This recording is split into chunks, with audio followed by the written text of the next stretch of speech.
સુરતમાં સલાબતપુરા પોલીસ સ્ટેશનમાં 2008માં ગુનો દાખલ થયેલો હતો. ચીટિંગનો ગુનો દાખલ થયેલો હતો, જેમાં જે ફરિયાદી છે એ જયેશભાઈ ધીરજલાલ મિસ્ત્રી, ઉંમર વર્ષ 44 વર્ષ, અને જેઓ ભદ્ર રોડ ભટારમાં રહે છે, જેમની દુકાન મેઇન છે રઘુકુળ માર્કેટમાં.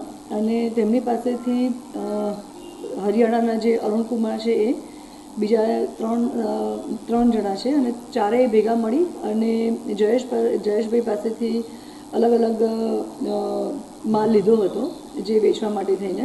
અને એ જે જે માલ લીધો હતો એ 1 કરોડ અને 3 લાખની આસપાસનો હતો. એ લોકોએ 2-4 મહિનાથી આવી અને અલગ અલગ વેપારીઓ પાસેથી સુરતના માર્કેટમાંથી માલ ખરીદતા હતા અને હરિયાણામાં વેપાર કરતા હતા.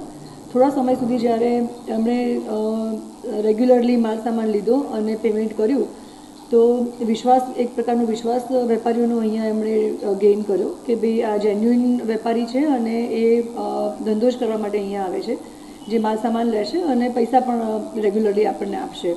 આ રીતે વિશ્વાસ મેળવી અને જે અરુણ છે એણે બીજા 2 વ્યક્તિઓ છે એમના નામે એ અલગ અલગ કંપની અને ફોર્મ ફોર્મેટ કરી હતી, અને વચ્ચેના એક દલાલ મારફતે એણે આ પ્રકારનું એક વિશ્વાસનું માહોલ ઊભો કરી અને 1 કરોડ ઉપરનો માલ સામાન લીધો જયેશભાઈ પાસેથી, અને પછી એ લોકો અહીંયાથી ફરાર થઈ ગયા હતા. જે 2008નો ગુનો સલાબતપુરા પોલીસ સ્ટેશનમાં દાખલ થયેલો છે. આશરે 17-18 વર્ષ પહેલાં જે ગુનો દાખલ થયો છે એમાંથી જે મેઇન આરોપી છે એમને 2024માં સલાબતપુરા પોલીસ સ્ટેશનમાંથી અટક કરવામાં આવેલા હતા.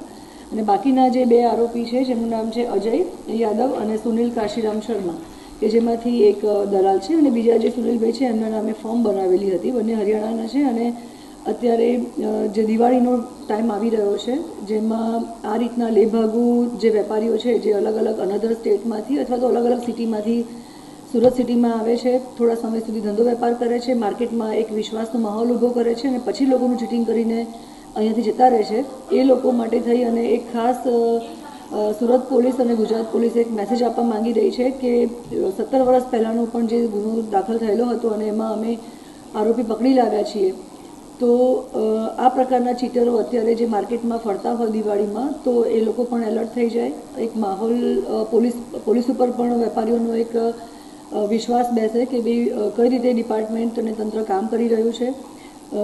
સુરતમાં જે દિવાળીનો ટાઈમ આવી રહ્યો છે એમાં આપણા સરકાર તરફથી, ગુજરાત સરકાર તરફથી અને આપણા જે હોમ મિનિસ્ટર સર છે શ્રી હર્ષ સંઘવી સર, એમનું અને ડીજી સર અને સીપી સરની સૂચનાના આધારે આપણે અત્યારે ઓલરેડી એક નાસ્તા ફરતા આરોપી પકડવાની ડ્રાઈવ ચાલી જ રહી છે.